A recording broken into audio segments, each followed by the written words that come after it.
video, I'm gonna build one of the coolest and most technologically advanced LEGO dragons you've ever seen. This is the Future of Ninjago, episode 6. Let's get in it. LEGO fans, dragons are nothing new to Ninjago, with there being dozens upon dozens of them. And there's been a variety ranging from fire to water to hybrids of fire and water. And these builds, so many dragons, are honestly legendary, but they set the bar so high that it's going to be really hard to live up to it in my own rendition. So I'm going to need to bring something both new and unique to the table. When defining a Ninjago dragon, you think of a couple key things that make up the actual dragon. The body, most importantly, the legs, tail, head, and there's the wings. But because I'm throwing a twist on this dragon to make it interesting, I'm not gonna add wings. If you're curious how this is gonna unfold, make sure you stick around. But before all that, we have the minifigures, arguably the most loved and recognized part of LEGO sets. This set is gonna have 4 figures in total. The first minifigure is Sora, and to build her, I grabbed the body from a Dreams figure and gave her the newest armor piece in gold. I gave her a dark blue mask, her head, and then let her grow out her hair for a new look. Very luscious, very mindful, very demure. Next is the main villain, Mr. Fancy Pants himself, Caesar Flickerman. Does he look familiar? No, there's no resemblance at all. Don't look into it. Ow. Caesar Flickerman is rocking the sharp blue tux and doing it quite well, might I add. He looks like he'd sell me insurance. Plus, he's a multi-nin millionaire. So that's fun. And for him, I decided to build a steampunk hovercraft using some clips on the sides and connecting brown rods for some good detail. I used these 2 pieces from a LEGO Speed Champions car and connected them, which is kind of giving the Treasure Planet vibe. Great movie, by the way. I've never seen it. I also added some wings, and then to finish off the look, I added some flame pieces to add some contrast and dynamic. The colors of this thing complement each other so well. I'm a master builder, honestly. Next, I made the Woo minifigure, but he's super simple. He might also be dead. I don't know. He had it coming, honestly. He's made just a few stupid choices. Flashback, please.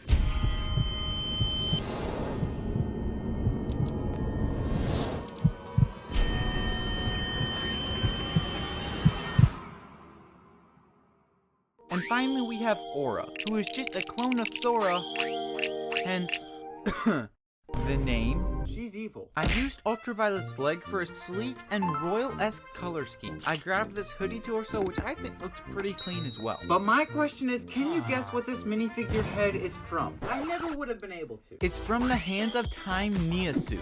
And I selected this hair, and I chose purple. She's got a metal arm too, that just adds to the sinisterness of her character. Chat, is that a word, sinisterness? But she's a copycat, so that's kind of negative aura, honestly. I'm adding some wings to her by using these 2 pieces and then grabbing these 2 wing-like pieces from the new Dragonoid Village set and attaching those to it. And it all connects to this. I think the 4 minifigures in this set are very demure and give it a good personality. But then, I started with the dragon, and I need to have a set idea for what I'm gonna do for the design. My plan is to include all the key aspects of a dragon except the wings. I mentioned that earlier, but if you forgot, I'm not gonna add wings. And while that may sound like it's gonna be stupid and trash, I would hold off on saying that, because Ninjago has pulled off dragons without wings before, and they're still some of the best to this day. I took a lot of inspiration from the Legacy Fire Dragon that LEGO made for that sub theme a while back. The color scheme I'm going for in this set is white, black, dark blue, and trans purple/pink. After putting in some work on the torso, I decided to take a break on that and shift my focus to the head of the dragon. Now, I love how LEGO used to make all of their dragon heads brick built, and I'll admit I definitely love the newer ones better, but the brick built ones definitely had their own personality to them. Now, when I tell you sculpting the head for this dragon was hard, that would just be the tip of the iceberg. I genuinely never thought it would be so difficult.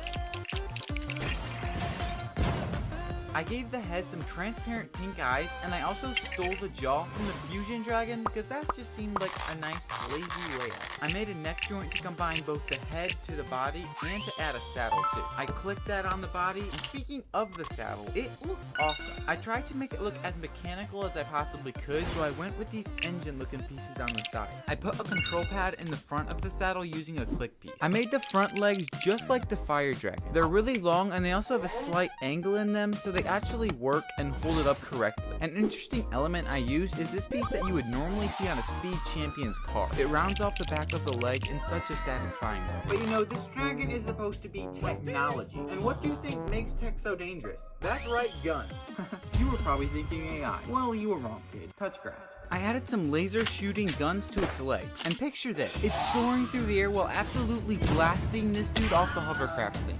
I still don't know what to call this, to be honest with you. And then the dragon flies away with pride. I added 2 long blades to each leg, which in my opinion was the finishing touch to really complete them. Meanwhile, for the back legs, they needed to be more sturdy. The key to the durability of the back legs lies in the actual pieces and building techniques. The foot just clicks right into some bar pieces, so it gives the most strength possible.